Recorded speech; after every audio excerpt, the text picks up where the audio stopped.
Christ lord ಶುಭ ಮುಂಚಾನೆ. ಕರ್ತನಾದ ಯೇಸು ಕ್ರಿಸ್ತನ ನಾಮದಲ್ಲಿ ನಮ್ಮೆಲ್ಲ ಸಹೋದರ ಸಹೋದರಿಯರನ್ನ ವಂದಿಸ್ತೇವೆ.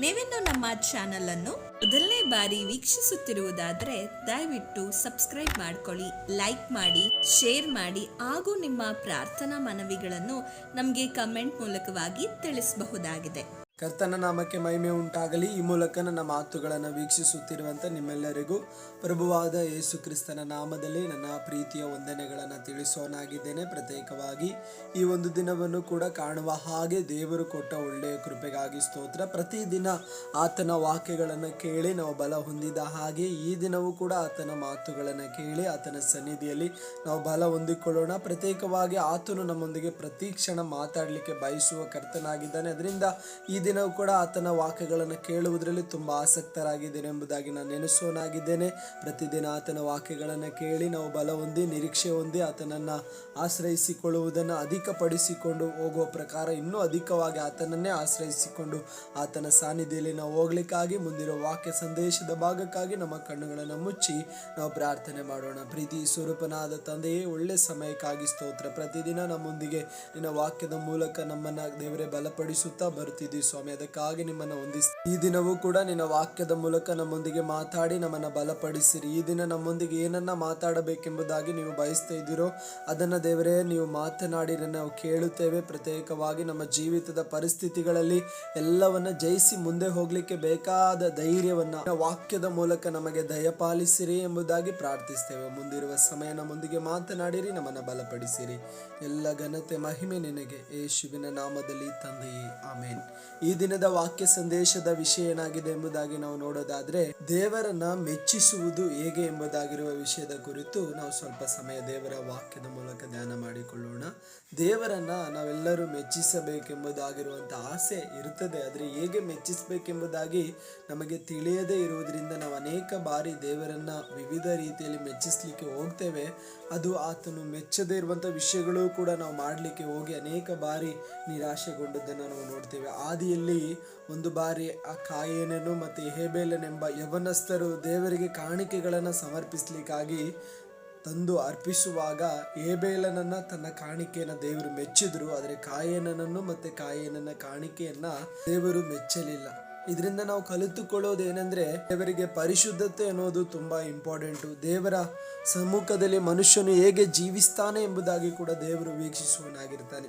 ಅದರಿಂದ ನಾವು ಏನೋ ಕೊಟ್ಟು ದೇವರನ್ನು ಮೆಚ್ಚಿಸ್ಲಿಕ್ಕಾಗಲ್ಲ. ನಮ್ಮಲ್ಲಿ ನಾವು ಪರಿಶುದ್ಧರಾಗಿ ಇದ್ದು ನಮ್ಮ ಜೀವಿತವನ್ನು ಪರಿಶುದ್ಧರಾಗಿ ಕಾಪಾಡಿಕೊಳ್ಳೋದಾದ್ರೆ ಆತನನ್ನು ನಾವು ಮೆಚ್ಚಿಸ್ಲಿಕ್ಕೆ ಸಾಧ್ಯ. ನಾವು ಪರಿಶುದ್ಧರಾಗಿ ಜೀವಿಸೋದಾದ್ರೆ ಮಾತ್ರವೇ ಆತನಿಗೆ ಮೆಚ್ಚುಗೆಯಾಗಿ ನಾವು ನಡೆದುಕೊಳ್ಳಲಿಕ್ಕೆ ಸಾಧ್ಯ. ನಾವು ನಡೆದುಕೊಳ್ಳೋದೇ ಅದು ಪರಿಶುದ್ಧತೆಯಲ್ಲಾಗಿರ್ಬೇಕು. ಅದಕ್ಕೆ ಯೋಸೇಫನೆಂಬ ಒಂದು ಯೌವನಸ್ಥನು ತನ್ನ ಜೀವಿತದಲ್ಲಿ ತನ್ನ ಪರಿಶುದ್ಧತೆಯನ್ನ ನಷ್ಟಪಡಿಸಿಕೊಳ್ಳದೆ ಆತನು ಕಾಪಾಡಿಕೊಂಡಿದ್ದರಿಂದ ದೇವರು ಆತನನ್ನು ಮೆಚ್ಚಿದ್ರು. ತನ್ನ ಪರಿಶುದ್ಧತೆಯನ್ನು ಕೆಡಿಸ್ಲಿಕ್ಕೆ ನಾನಾ ವಿಧದಲ್ಲಿ ಶೋಧನೆಗಳು ಎದುರಾಗಿ ಬಂದರೂ ಕೂಡ ತನ್ನ ಪರಿಶುದ್ಧತೆಗೆ ಯಾವ ಧಕ್ಕೆ ಬರದ ಹಾಗೆ ಆತನು ತನ್ನ ಜೀವಿತವನ್ನ ಪರಿಶುದ್ಧವಾಗಿ ಕಾಪಾಡಿಕೊಂಡಿದ್ದನ್ನು ನಾವು ನೋಡ್ತೇವೆ. ಅದರಿಂದ ದೇವರು ನಮ್ಮನ್ನ ಹೇಗೆ ಮೆಚ್ಚುತ್ತಾನೆ, ನಾವು ದೇವರನ್ನ ಹೇಗೆ ಮೆಚ್ಚಿಸಬಹುದು ಎಂಬುದಾಗಿರುವ ವಿಷಯದಲ್ಲಿ ಒಂದನೇದಾಗಿ ನಮ್ಮ ಜೀವಿತವನ್ನು ನಾವು ಪರಿಶುದ್ಧವಾಗಿ ಕಾಪಾಡಿಕೊಳ್ಳುವುದರ ಮೂಲಕ ಆತನನ್ನು ನಾವು ಮೆಚ್ಚಿಸಬಹುದು. ಎರಡನೇದಾಗಿ ಆತನೊಂದಿಗೆ ಸಮಯ ಕಳೆಯುವಂಥದ್ದು, ಆತನನ್ನು ಸ್ತುತಿಸುವಂಥದ್ದು, ಆತನನ್ನು ಮಹಿಮೆ ಪಡಿಸುವಂಥದ್ದು. ಅದಕ್ಕೆ ಕೀರ್ತನೆಯಲ್ಲಿ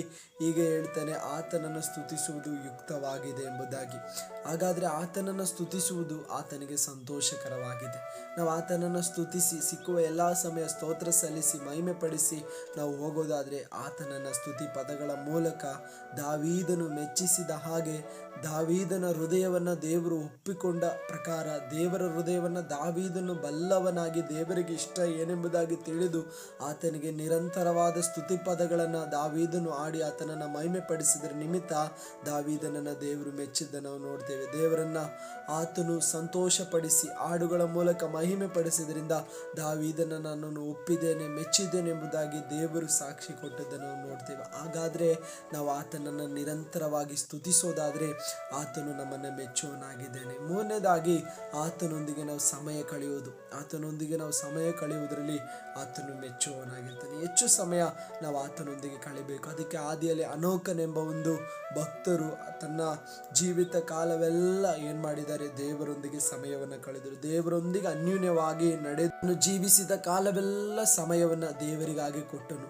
ಆ ಅನೋಕನನ್ನು ದೇವರು ಮೆಚ್ಚಿ ತನ್ನೊಂದಿಗೆ ಸೇರಿಸಿಕೊಂಡದ್ದನ್ನು ನಾವು ನೋಡ್ತೀವಿ. ಹಾಗಾದರೆ ಮೂರನೇದಾಗಿ ದೇವರನ್ನು ನಾವು ಹೇಗೆ ಮೆಚ್ಚಿಸಬಹುದು ಅಂದರೆ ನಮ್ಮ ಸಮಯವನ್ನು ಆತನಿಗೆ ಕೊಡುವುದರ ಮೂಲಕ. ಆತನಿಗೆ ನಿಮ್ಮ ಅಮೂಲ್ಯವಾದ ಸಮಯವನ್ನು ನೀವು ಕೊಟ್ಟು ಆತನ ಸಮ್ಮುಖದಲ್ಲಿ ನಿಮ್ಮ ಅಮೂಲ್ಯವಾದ ಸಮಯವನ್ನು ಕಳೆಯುವುದಾದರೆ ಆತನು ನಿಮ್ಮ ವಿಷಯದಲ್ಲಿ ಆತನು ಮೆಚ್ಚುವವನಾಗಿರ್ತಾನೆ. ಆತನು ನಿಮ್ಮ ಅಮೂಲ್ಯವಾದ ಸಮಯವನ್ನು ಆತನ ಹತ್ರ ನೀವು ವೆಚ್ಚ ಮಾಡುವಾಗ ಆತನು ಖಂಡಿತವಾಗಲೂ ನಿಮ್ಮನ್ನು ಆತನು ಮೆಚ್ಚಿ ಅನೇಕರ ಮುಂದೆ ಸಾಕ್ಷಿಯಾಗಿ ನಿಮ್ಮನ್ನು ನಿಲ್ಲಿಸುವವನಾಗಿರ್ತಾನೆ. ನಾಲ್ಕನೇದಾಗಿರುವ ವಿಷಯ, ಆತನನ್ನು ನಾವು ಹೇಗೆ ಮೆಚ್ಚಿಸಬಹುದಂದರೆ ಅಗತ್ಯ ಇರುವವರಿಗೆ ನಮ್ಮ ಸಮಯವನ್ನು ಕೊಡುವುದರ ಮೂಲಕ. ಅಂದರೆ ಕಷ್ಟದಲ್ಲಿ, ನೋವಿನಲ್ಲಿ, ದುಃಖದಲ್ಲಿ, ವೇದನೆಯಲ್ಲಿ ಇರುವವರೊಂದಿಗೆ ನಾವು ಸಮಯವನ್ನು ಕಳೆಯುವುದರ ಮೂಲಕ ಆತನನ್ನು ಮೆಚ್ಚಿಸಬಹುದು. ಆತನಿಗೆ ಅನಾಥರು ಅಂದರೆ ತುಂಬ ಇಷ್ಟ, ಆತನಿಗೆ ವಿಧವೆಯರಂದರೆ ತುಂಬ ಇಷ್ಟ, ಆತನಿಗೆ ಬಡವರು ಅಂದರೆ ತುಂಬ ಇಷ್ಟ. ಅನೇಕ ತಿರಸ್ಕರಿಸಲ್ಪಟ್ಟವರನ್ನು ಆತನು ಹೆಚ್ಚು ಪ್ರೀತಿಸುವವನಾಗಿರ್ತಾನೆ. ಅಂಥವರೊಂದಿಗೆ ನಾವು ಸಮಯ ಕಳೆದು ಅವರಿಗೆ ಬೇಕಾದ ಒಳ್ಳೆ ಧೈರ್ಯದ ಮಾತುಗಳನ್ನು ಆಡಿ ಅವರಿಗೆ ಬೇಕಾದ ಆಶ್ವಾಸನೆ ಕೊಟ್ಟು ಅವರಿಗಾಗಿ ನಾವು ಪ್ರಾರ್ಥನೆ ಮಾಡುವಾಗ ಆ ವಿಷಯದಲ್ಲಿ ನಮ್ಮ ದೇವರನ್ನು ನಾವು ಮೆಚ್ಚಿಸಬಹುದು. ಅನೇಕ ವ್ಯಕ್ತಿಗಳು ಈಗಲೇ ನಮ್ಮಿಂದ ಬಯಸುವಂಥದ್ದು ಹಣಕಾಸಲ್ಲ, ನಮ್ಮ ಸಮಯ. ಅವರೊಂದಿಗೆ ನಾವು ಸಮಯ ಕಳೆಯಬೇಕೆಂಬುದಾಗಿ ಅನೇಕರು ಬಯಸ್ತಾ ಇದ್ದಾರೆ. ಇದರಿಂದಲೇ ದೇವರು ಮೆಚ್ಚುವುದು ಅಂಥವರೊಂದಿಗೆ ನಾವು ಸಮಯ ಕಳೆಯುವಂಥದ್ದೇ ಆಗಿದೆ. ಮುರಿದ ಮನಸ್ಸುಳ್ಳವರೊಂದಿಗೆ ಸಮಯ ಕಳೆಯುವಂಥದ್ದು, ಗಾಯಗೊಂಡವರೊಂದಿಗೆ ಸಮಯ ಕಳೆಯುವಂಥದ್ದು, ಮನೆಯಿಂದ ತಿರಸ್ಕರಿಸಲ್ಪಟ್ಟವರೊಂದಿಗೆ ಸಮಯ ಕಳೆಯುವಂಥದ್ದು. ಅನೇಕರು ವಿಧೇಯರಾಗಿದ್ದಾರೆ, ಅನೇಕರು ಅನಾಥರಾಗಿದ್ದಾರೆ, ಅನೇಕರು ದಿಕ್ಕಿಲ್ಲದವರಾಗಿದ್ದಾರೆ. ಅವರೊಂದಿಗೆ ಸಮಯ ಕಳೆಯುವಂಥದ್ದು ನಿಮ್ಮ ಜೀವಿತದಲ್ಲಿ ದೇವರನ್ನು ಮೆಚ್ಚಿಸುವಂಥ ಒಂದು ವಿಷಯವಾಗಿದೆ. ಇದರಿಂದ ನಾಲ್ಕನೇದಾಗಿ ದೇವರನ್ನು ಮೆಚ್ಚಿಸುವುದು ಹೇಗೆ ಅಂದರೆ ನಾವು ಜನರೊಂದಿಗೆ ಸಮಯವನ್ನು ಕಳೆಯುವುದರ ಮೂಲಕ. ಹಾಗೆ ಹೇಳೋದಾದರೆ ಯಾವ ಜನರೊಂದಿಗೆ ಎಂಬುದಾಗಿ ಈಗಾಗಲೇ ನಾನು ಹೇಳಿದ್ದೇನೆ. ಮುರಿದ ಮನಸ್ಸುಳ್ಳವರೊಂದಿಗೆ ಅಂದರೆ ಗಾಯಗೊಂಡವರೊಂದಿಗೆ, ಅನೇಕರಿಂದ ತಿರಸ್ಕರಿಸಲ್ಪಟ್ಟವರೊಂದಿಗೆ, ಆ ಸಮಯ ಅಗತ್ಯ ಇರುವವರೊಂದಿಗೆ ನಾವು ಕಳೆದು ಅವರನ್ನು ಸಂತೈಸಿ ಅವರನ್ನು ಬಲಪಡಿಸೋದಾದರೆ ಆ ವಿಷಯದಲ್ಲಿ ದೇವರು ನಮ್ಮನ್ನು ಮೆಚ್ಚುವರಾಗಿದ್ದಾರೆ. ಅದರಿಂದ ಅಂಥವರೊಂದಿಗೆ ಹೆಚ್ಚು ಸಮಯ ಕಳೆಯೋಣ. ಅದು ದೇವರಿಗೆ ಇಷ್ಟವಾದದ್ದು. ಆ ವಿಷಯದಲ್ಲಿ ದೇವರು ಕೂಡ ಸಂತೋಷ ಪಡುವಂಥ ವಿಷಯವಾಗಿದೆ. ನಾಲ್ಕನೇದಾಗಿ, ಹಾಗಾದರೆ ಐದನೇದಾಗಿ ನಾವು ದೇವರನ್ನು ಹೇಗೆ ಮೆಚ್ಚಿಸಬಹುದಂದರೆ ಸುವಾರ್ತೆಯನ್ನು ಸಾರುವುದರ ಮೂಲಕ. ನಮಗೆ ಇರುವಂಥ ಅತಿ ಪ್ರಾಮುಖ್ಯವಾದ ಜವಾಬ್ದಾರಿ ಸುವಾರ್ತೆ. ಯೇಸು ಸ್ವಾಮಿಯ ಆ ಸುವಾರ್ತೆಯನ್ನು 4 ಜನಕ್ಕೆ ಸಾರುವಾಗ ಆತನು ನಮ್ಮ ವಿಷಯದಲ್ಲಿ ಸಂತೋಷಿಸುವವನಾಗಿರ್ತಾನೆ. ಯಾಕೆಂದರೆ ಒಂದು ಪಾಪಿ ಎಂಬುದಾಗಿ ಅರಿತುಕೊಂಡು ಮನಸ್ಸಾಂತರ ಹೊಂದಿ ಪಶ್ಚಾತ್ತಾಪ ಪಟ್ಟು ದೇವರ ಕಡೆಗೆ ತಿರುಗಿಕೊಳ್ಳೋದಾದರೆ ಪರಲೋಕವೇ ಆ ವಿಷಯದಲ್ಲಿ ಸಂತೋಷ ಪಡುವುದಾಗಿರ್ತದೆ. ಅದರಿಂದ ಸುವಾರ್ತೆ ಸಾರುವಿ ಆತನನ್ನು ನಾವು ಮೆಚ್ಚಿಸ್ಬೋದು. ಸುವಾರ್ತೆ ಹೆಚ್ಚಾಗಿ ನಾವು ಜನರಿಗೆ ಸಾರಿ ಜನರು ಪಾಪದಿಂದ ಬಿಡುಗಡೆಯನ್ನು ಹೊಂದಿಕೊಳ್ಳೋದಾದರೆ ಅದು ದೇವರಿಗೆ ಮೆಚ್ಚುಗೆ ಆದದ್ದು. ಅದಕ್ಕಾಗಿ ಯೇಸು ಸ್ವಾಮಿ ಪ್ರಾಣ ಕೊಟ್ಟಿರೋದು, ಅದಕ್ಕಾಗಿ ಕೊನೆಯ ರಕ್ತವು ಕೂಡ ಯೇಸು ಸ್ವಾಮಿ ಸುರಿಸಿರೋದು. ಅದರಿಂದಲೇ ನಾವು ಕೂಡ ರಕ್ಷಣೆ ಹೊಂದಿಕೊಂಡಿರೋದು. ಆ ರಕ್ಷಣೆ ಸಂತೋಷವನ್ನು ನಾವು ಅನುಭವಿಸುತ್ತಾ ಇರುವುದು ಕೂಡ ಅದರಿಂದಲೇ ಆಗಿದೆ. ಅದರಿಂದ ಸುವಾರ್ತೆಯನ್ನು ಸಾರುವುದರ ಮೂಲಕ ನಾವು ಆತನನ್ನು ಮೆಚ್ಚಿಸಬಹುದು. ಸುವಾರ್ತೆ ಹೆಚ್ಚು ಸಾರಿ ಹೇಳುವಾಗ ಆತನು ನಮ್ಮ ವಿಷಯದಲ್ಲಿ ಸಂತೋಷಿಸಿ ನಮ್ಮನ್ನು ಮೆಚ್ಚುವವನಾಗಿರ್ತಾನೆ. ಅದೇ ಪ್ರಕಾರ ಆತನನ್ನು ನಾವು ಮೆಚ್ಚಿಸಬಹುದು. ಐದನೇದಾಗಿ. ಆರನೇದಾಗಿ, ಒಳ್ಳೆಯ ಒಂದು ಫಲವನ್ನು ಕೊಡುವುದರ ಮೂಲಕ ನಾವು ಆತನನ್ನು ಮೆಚ್ಚಿಸಬಹುದು. ಯೋಹಾನನು ಬರೆದ ಸುವಾರ್ತೆ 15ನೇ ಅಧ್ಯಾಯ ಅದರ 16ನೇ ವಚನದಲ್ಲಿ ಹೀಗೆ ಬರೆಯಲ್ಪಟ್ಟಿದೆ: ನೀವು ನನ್ನನ್ನು ಆರಿಸಿ ತೆಗೆದುಕೊಂಡಿಲ್ಲ, ನಾನು ನಿಮ್ಮನ್ನು ಆರಿಸಿ ತೆಗೆದುಕೊಂಡಿದ್ದೇನೆ. ಹೊರಟು ಹೋಗಿ ನೀವು ಫಲ ಕೊಡುವವರಾಗಬೇಕೆಂತಲೂ ನೀವು ಕೊಡುವ ಫಲ ನಿಲ್ಲುವಂಥದ್ದಾಗಬೇಕೆಂದು ನಾನು ಬಯಸಿದ್ದೇನೆ ಎಂಬುದಾಗಿ ಅಲ್ಲಿ ಯೇಸು ಸ್ವಾಮಿ ಹೇಳೋದನ್ನು ನಾವು ನೋಡ್ತೇವೆ. ತನ್ನ ಶಿಷ್ಯರ ಕುರಿತು, ತನ್ನ ಆ ಜೊತೆ ನಡೆದಂಥ ಶಿಷ್ಯರ ಕುರಿತು ಯೇಸು ಸ್ವಾಮಿ ಹೇಳುವಂಥ ಒಂದು ಮಾತು, ನೀವು ಹೊರಟು ಹೋಗಿ ಫಲ ಕೊಡಬೇಕು. ಹಾಗಾದರೆ ದೇವರನ್ನು ನಾವು ಹೇಗೆ ಮೆಚ್ಚಿಸಬಹುದಂದರೆ ಒಳ್ಳೆಯ ಒಂದು ಫಲವನ್ನು ಕೊಡುವುದರ ಮೂಲಕ. ಯಾವುದೋ ಒಂದು ಫಲ ಕೊಟ್ಟರೆ ಸಾಲದು, ದೇವರು ಮೆಚ್ಚುವ ರೀತಿ ನಾವು ಫಲದಾಯಕವಾಗಿ ಫಲಗಳನ್ನು ಕೊಡುವವರಾಗಿ ಮಾರ್ಪಡಬೇಕು. ದೇವರಿಗೆ ನಾವು ಒಳ್ಳೆಯ ಒಂದು ಫಲಗಳನ್ನು ಕೊಟ್ಟು ಆ ಫಲಗಳು ನಿಲ್ಲುವಂಥದ್ದಾಗಿ ಮಾರ್ಪಡೋದಾದರೆ ಆ ವಿಷಯದಲ್ಲಿ ದೇವರು ಇಷ್ಟಪಡ್ತಾನೆ. ಆ ವಿಷಯದಲ್ಲಿ ನಾವು ದೇವರನ್ನು ಮೆಚ್ಚಿಸಬಹುದು. ಆರನೇದಾಗಿ, ಒಳ್ಳೆಯ ಒಂದು ಫಲ ಕೊಡುವ ಒಳ್ಳೆಯ ಒಂದು ಕೊಂಬೆಗಳಾಗಿ, ಕ್ರಿಸ್ತನ ಕೊಂಬೆಗಳಾಗಿ ನಾವು ಮಾರ್ಪಡೋದಾದರೆ ದೇವರು ಆ ವಿಷಯದಲ್ಲಿ ಮೆಚ್ಚುವನಾಗಿದ್ದಾನೆ. ಈ ದಿನಗಳಲ್ಲಿ ಅನೇಕರಿಗೆ ಫಲಗಳನ್ನು ಕೊಡಲಿಕ್ಕೆ ಸಾಧ್ಯವಾಗ್ತಿಲ್ಲ. ಏನು ಫಲಗಳು? ಪ್ರೀತಿ, ಸಂತೋಷ, ಸಮಾಧಾನ, ದೀರ್ಘ ಶಾಂತಿ, ದಯೆ, ಉಪಕಾರ, ಕ್ಷಮೆ, ದಮೆ ಇಂತೆಂಬ ಫಲಗಳನ್ನು ನಮ್ಮ ಜೀವಿತದಲ್ಲಿ ನಾವು ತೋರ್ಪಡಿಸಬೇಕು. ಪ್ರೀತಿ ಎಂಬ ಫಲ ನಮ್ಮಲ್ಲಿ ಯಾವಾಗಲೂ ಇರಬೇಕು. ಸಂತೋಷ ಎಂಬ ಫಲ ನಮ್ಮಲ್ಲಿ ಯಾವಾಗಲೂ ಇರಬೇಕು. ಸಮಾಧಾನ ಎಂಬ ಫಲ ನಮ್ಮಲ್ಲಿ ಯಾವಾಗಲೂ ಇರಬೇಕು.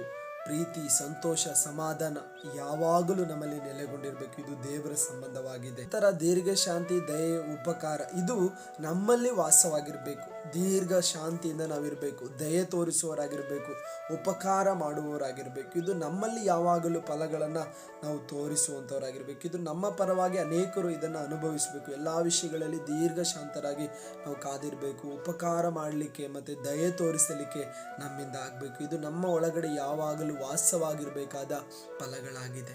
3 ಫಲಗಳು: ನಂಬಿಕೆ, ಸಾಧುತ್ವ, ಸಮಯದಮೆ. ಇದು ಕೂಡ ಫಲಗಳು ನಮ್ಮೊಳಗಡೆ ವಾಸವಾಗಿರಬೇಕು. 9 ಫಲಗಳಿಂದ ನಾವು ತುಂಬಲ್ಪಟ್ಟು ಆ ಫಲಗಳನ್ನು ನಮ್ಮ ಜೀವಿತದ ಮೂಲಕ ನಾವು ತೋರ್ಪಡಿಸೋದಾದರೆ ಆ ವಿಷಯದಲ್ಲಿ ದೇವರನ್ನು ನಾವು ಮೆಚ್ಚಿಸ್ಬೋದು. ಫಲವನ್ನು ಕೊಡುವುದರ ಮೂಲಕ ನಾವು ದೇವರನ್ನು ಮೆಚ್ಚಿಸ್ಬೋದು. ಅದರಿಂದ ಇಷ್ಟೆಲ್ಲ ವಿಷಯಗಳನ್ನು ನಾವು ಮಾಡೋದಾದರೆ ಪ್ರಾಮುಖ್ಯವಾಗಿ ನಾವು ಪರಿಶುದ್ಧರಾಗಿದ್ದು ದೇವರೊಂದಿಗೆ ಸಮಯವನ್ನು ಕಳೆದು ಹೆಚ್ಚು ಆತನಿಗೆ ನಾವು ಪ್ರಾಧಾನ್ಯತೆಯನ್ನು ಕೊಟ್ಟು ಮುಂದೆ ಹೋಗೋದಾದರೆ ನಾವು ದೇವರನ್ನು ಮೆಚ್ಚಿಸಲಿಕ್ಕೆ ಸಾಧ್ಯ. ಪ್ರಿಯರೇ, ದೇವರನ್ನು ಏನೋ ಒಂದು ಮಾಡಿ ನಾವು ಮೆಚ್ಚಿಸ್ಲಿಕ್ಕಾಗಲ್ಲ, ಏನೋ ಒಂದು ಕೊಟ್ಟು ಮೆಚ್ಚಿಸ್ಲಿಕ್ಕಾಗಿಲ್ಲ. ಆತನು ಮೆಚ್ಚುವುದು ಯಾರನ್ನ ಅಂದರೆ ತನ್ನ ಕೃಪೆಯನ್ನು ನಿರೀಕ್ಷಿಸುವ ಭಕ್ತರನ್ನೇ. ನಂತರ ತನ್ನಲ್ಲಿ ಪರಿಶುದ್ಧರಾಗಿ ತಮ್ಮ ಜೀವಿತವನ್ನು ಕಾಪಾಡಿಕೊಂಡು ತಮ್ಮ ಜೀವಿತವನ್ನು ಯಾವ ದೋಷಗಳಿಗೂ ಅಶುದ್ಧತ್ವಕ್ಕೂ ಬಿಡದೆ ಯಾರೆಲ್ಲ ತಮ್ಮನ್ನು ಶುದ್ಧವಾಗಿ ಕಾಪಾಡಿಕೊಳ್ತಾರೋ ಅವರು ದೇವರನ್ನು ಮೆಚ್ಚಿಸಬಹುದು. ಪರಿಶುದ್ಧತೆ ಇಲ್ಲದೆ ಯಾರು ದೇವರನ್ನು ಕಾಣಲಿಕ್ಕೆ ಆಗಲ್ಲ ಎಂಬುದಾಗಿ ದೇವರ ವಾಕ್ಯ ಇದೆ. ನಂಬಿಕೆ ಇಲ್ಲದೆ ದೇವರನ್ನು ಮೆಚ್ಚಿಸಲಿಕ್ಕೆ ಆಗೋದಿಲ್ಲ ಎಂಬುದಾಗಿ ಕೂಡ ವಾಕ್ಯದಲ್ಲಿ ಬರೆಯಲ್ಪಟ್ಟಿದೆ. ಪ್ರಧಾನವಾಗಿ ನಾವು ಪರಿಶುದ್ಧರಾಗಿರಬೇಕು, ಹೆಚ್ಚು ದೇವರನ್ನು ನಂಬಬೇಕು. ನಂಬಿಕೆ ವಿಷಯದಲ್ಲೂ ಕೂಡ ಹೆಚ್ಚು ನಾವು ಬೆಳೆದವರಾಗಿರಬೇಕು, ಹೆಚ್ಚು ನಂಬಿಕೆ ಇಡುವವರಾಗಬೇಕು. ಆಗಿದ್ರೆ ಮಾತ್ರವೇ ನಾವು ದೇವರನ್ನು ಮೆಚ್ಚಿಸಲಿಕ್ಕೆ ಸಾಧ್ಯ. ನಮ್ಮ ಕಣ್ಣುಗಳನ್ನು ಮುಚ್ಚೋಣ, ಪ್ರಾರ್ಥನೆ ಮಾಡೋಣ. ಪ್ರೀತಿ ಸ್ವರೂಪನಾದ ತಂದೆ, ಒಳ್ಳೆ ಸಮಯಕ್ಕಾಗಿ ಸ್ತೋತ್ರ. ನಿನ್ನನ್ನು ಮೆಚ್ಚಿಸುವುದು ಹೇಗೆ ಎಂಬುದಾಗಿರುವ ವಿಷಯದ ಕುರಿತು ನಾವು ಧ್ಯಾನಿಸಿದ್ದೇವೆ. ಪರಿಶುದ್ಧವಾಗಿ ಜೀವಿಸುವುದು ನಿನಗೆ ಮೆಚ್ಚಿಕೆ ಆಗಿರುವ ವಿಷಯವಾಗಿದೆ. ಅದರಿಂದ ಪರಿಶುದ್ಧವಾಗಿ ಜೀವಿಸುವುದರ ಮೂಲಕ ನಾವು ನಿಮ್ಮನ್ನು ಮೆಚ್ಚಿಸಬಹುದೆಂಬುದಾಗಿ ನಮ್ಮೊಂದಿಗೆ ಹೇಳಿದಿರಿ. ನಿಮ್ಮೊಂದಿಗೆ ಸಮಯವನ್ನು ಕಳೆಯುವುದರ ಮೂಲಕ ನಾವು ನಿಮ್ಮನ್ನು ಮೆಚ್ಚಿಸಬಹುದು. ನಿಮ್ಮನ್ನು ಸ್ತುತಿಸುವುದರ ಮೂಲಕ ನಾವು ನಿಮ್ಮನ್ನು ಮೆಚ್ಚಿಸಬಹುದು. ನಿನ್ನ ಸುವಾರ್ತೆಯನ್ನು ಸಾರುವುದರ ಮೂಲಕ ನಾವು ನಿಮ್ಮನ್ನು ಮೆಚ್ಚಿಸಬಹುದು. ನಮ್ಮ ಸಮಯವನ್ನು ಮುರಿದ ನೋವುಗಳು, ಗಾಯಗಳಿಂದ ತುಂಬಿದ ಮನುಷ್ಯರೊಂದಿಗೆ ಕಳೆಯುವಾಗ ನಾವು ನಿಮ್ಮನ್ನು ಮೆಚ್ಚಿಸಬಹುದು. ನಿಮಗಾಗಿ ಫಲವನ್ನು ಕೊಡುವಾಗ ನಾವು ನಿಮ್ಮನ್ನು ಮೆಚ್ಚಿಸಬಹುದು ಎಂಬುದಾಗಿ ಈಗಾಗಲೇ ನಿನ್ನ ವಾಕ್ಯದ ಮೂಲಕ ನಾವು ತಿಳಿದುಕೊಂಡಿದ್ದೇವೆ. ಅದರಿಂದ ನಿನ್ನನ್ನು ಮೆಚ್ಚಿಸುವವರಾಗಿ ನಾವುಗಳು ಮಾರ್ಪಡಬೇಕು. ದೇವರೇ, ಅನೇಕ ಬಾರಿ ಮನುಷ್ಯರನ್ನು ಮೆಚ್ಚಿಸಿದ್ದೇವೆ, ಅನೇಕ ಬಾರಿ ಮನುಷ್ಯನ ಮೆಚ್ಚುಗೆ ರೀತಿಯಲ್ಲಿ ನಡೆದುಕೊಂಡಿದ್ದೇವೆ. ಅದನ್ನು ಬಿಟ್ಟು ಇನ್ನು ಮುಂದೆ ನಮ್ಮ ಜೀವಿತ ನಿನಗೆ ಮೆಚ್ಚುಗೆಯಾದ ರೀತಿಯಲ್ಲಿ ನಿಮ್ಮನ್ನು ಮೆಚ್ಚಿಸುತ್ತಾ ನೀನು ಮೆಚ್ಚಿ ಇಷ್ಟಪಡುವ ರೀತಿಯಲ್ಲಿ ನಡೆದುಕೊಳ್ಳಿಕ್ಕೆ ಇಂದಿನಿಂದ ನನಗೆ ಸಹಾಯ ಮಾಡು ಎಂಬುದಾಗಿ ನಾವು ಬೇಡಿಕೊಳ್ಳುವವರಾಗಿದ್ದೇವೆ. ನಮ್ಮ ಜೀವಿತದ ಮೂಲಕ ನಾವು ಯಾವಾಗಲೂ ನಿಮ್ಮನ್ನು ಮೆಚ್ಚಿಸುವವರಾಗಿ ಮಾರ್ಪಡಬೇಕು. ದೇವರೇ, ನಿನ್ನನ್ನು ಮೆಚ್ಚಿಸುವುದೇ ನನ್ನ ಸಂತೋಷ ಎಂಬುದಾಗಿ ನಾವು ಬಯಸುವವರಾಗಿದ್ದೇವೆ. ಅದರಿಂದ ನಾವು ನಿಮ್ಮನ್ನು ಮೆಚ್ಚಿಸೋದಾದರೆ ನೀವು ನಮ್ಮನ್ನು ಸಂತೋಷಪಡಿಸಿ, ಸಮಾಧಾನ ಪಡಿಸಿ, ನಮಗೆ ಬೇಕಾದೆಲ್ಲ ಆಶೀರ್ವಾದಗಳನ್ನು ಕೊಟ್ಟು ನಮ್ಮನ್ನು ಸೌಭಾಗ್ಯದಿಂದ ತುಂಬಿಸಿ ನಡೆಸುವ ದೇವರು ನೀವಾಗಿದ್ದೀರಿ. ಅದರಿಂದ ನಿಮ್ಮನ್ನು ಮೆಚ್ಚಿಸಿ ನಡೆಯಲಿಕ್ಕೆ ದೇವರೇ ಕೃಪೆ ಕೊಡು. ನಿಮ್ಮನ್ನು ಮೆಚ್ಚುಗೆಯಾದ ಜೀವಿತದಲ್ಲಿ ನಾವು ಜೀವಿಸಲಿಕ್ಕೆ, ನೀನು ಮೆಚ್ಚುವ ರೀತಿಯಲ್ಲಿ ನಡೆದುಕೊಳ್ಳಲಿಕ್ಕೆ ನಮ್ಮ ಜೀವಿತದಲ್ಲಿ ನಮಗೆ ಸಹಾಯ ಮಾಡಿ ಎಂಬುದಾಗಿ ಪ್ರಾರ್ಥಿಸಿ. ಎಲ್ಲ ಮಹಿಮೆ ಘನತೆ ನಿನಗೆ, ಯೇಸುವಿನ ಧನ್ಯನಾಮದಲ್ಲಿ ಸ್ವರ್ಗೀಯ ತಂದೆಯೇ, ಆಮೇನ್. ದೇವರನ್ನು ಮೆಚ್ಚಿಸುವುದು ಹೇಗೆ ಎಂಬುದಾಗಿರುವ ವಿಷಯದ ಕುರಿತು ಈಗಾಗಲೇ ದೇವರ ವಾಕ್ಯದ ಮೂಲಕ ನಾವು ಧ್ಯಾನ ಮಾಡಿಕೊಂಡಿದ್ದೇವೆ. ದೇವರನ್ನು ನೀವೆಲ್ಲರೂ ಮೆಚ್ಚಿಸಿ ಸಮಾಧಾನ ಸಂತೋಷವಾಗಿ ಹೋಗಲಿಕ್ಕೆ ದೇವರು ನಿಮಗೆ ಕೃಪೆ ಕೊಡಲಿ. ನಾನು ಅದಕ್ಕಾಗಿ ನಿರಂತರವಾಗಿ ನಿಮಗಾಗಿ ನಾನು ಪ್ರಾರ್ಥಿಸುವನಾಗಿದ್ದೇನೆ. ನಂತರ ಈ ವಾಕ್ಯಗಳು ನಿಮ್ಮ ಮನಸ್ಸನ್ನು ಸ್ಪರ್ಶಿಸಿರೋದಾದರೆ ಅನೇಕರು ನಿಮ್ಮ ಹಾಗೆ ಇರುವವರು ಕೂಡ ದೇವರನ್ನು ಮೆಚ್ಚಿಸಿ ಜೀವಿತದಲ್ಲಿ ದೇವರು ಮೆಚ್ಚುವ ರೀತಿಯಲ್ಲಿ ನಡೆದುಕೊಳ್ಳಿಕ್ಕೆ ಅವರಿಗೂ ಕೂಡ ದೇವರು ಕೃಪೆ ತೋರಿಸಲಿ ಎಂಬುದಾಗಿ ನಾನು ಪ್ರಾರ್ಥಿಸ್ತೇನೆ. ಈ ವಾಕ್ಯಗಳನ್ನು ಅವರಿಗೂ ಕೂಡ ನೀವು ಕಳಿಸಿಕೊಡಿರಿ.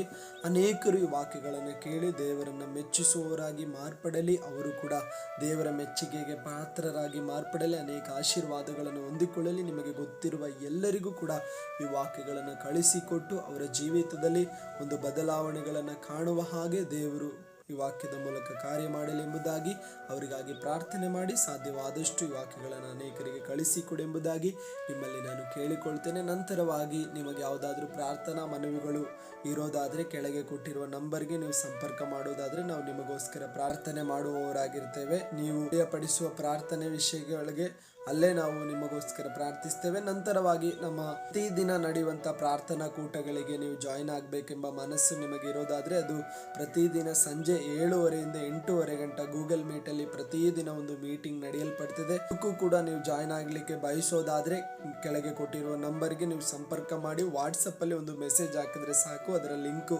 ನಮಗೆ ಕಳಿಸಿ ಎಂಬುದಾಗಿ ನಾವು ಕಳಿಸಿಕೊಡ್ತೇವೆ. ಪ್ರತಿದಿನ ಸಂಜೆ 7:30 8:30 ಗಂಟೆ ಅಲ್ಲೂ ಕೂಡ ನಿಮ್ಮ ಪ್ರಾರ್ಥನಾ ವಿಷಯಗಳಿಗಾಗಿ ಪ್ರಾರ್ಥನೆ ಮಾಡಲಿಕ್ಕೆ ಆ ಕೂಟ ನಡೆಯಲ್ಪಡ್ತದೆ. ಅಲ್ಲಿ ನಿಮಗೆ ಏನು ವಿಷಯಗಳಿದ್ರೂ ಕೂಡ ಹೇಳಿಕೊಳ್ಬೋದು. ಒಂದು ಪ್ರಾರ್ಥನಾ ತಂಡ ನಿಮಗೋಸ್ಕರ ಅಲ್ಲಿ ಪ್ರಾರ್ಥಿಸಲಿಕ್ಕೆ ಒಂದು ಸೇರಿ ಬರುವಂಥದ್ದಾಗಿರ್ತದೆ. ಅದಕ್ಕೂ ಜಾಯಿನ್ ಆಗಿ ದೇವರು ನಿಮ್ಮನ್ನು ಆಶೀರ್ವದಿಸಲಿ. Praise the Lord. ತನ್ನ ನಾಮಕ್ಕೆ ಮಹಿಮೆ ಆಗಲಿ. ಆಮೇನ್ ಆಮೇನ್.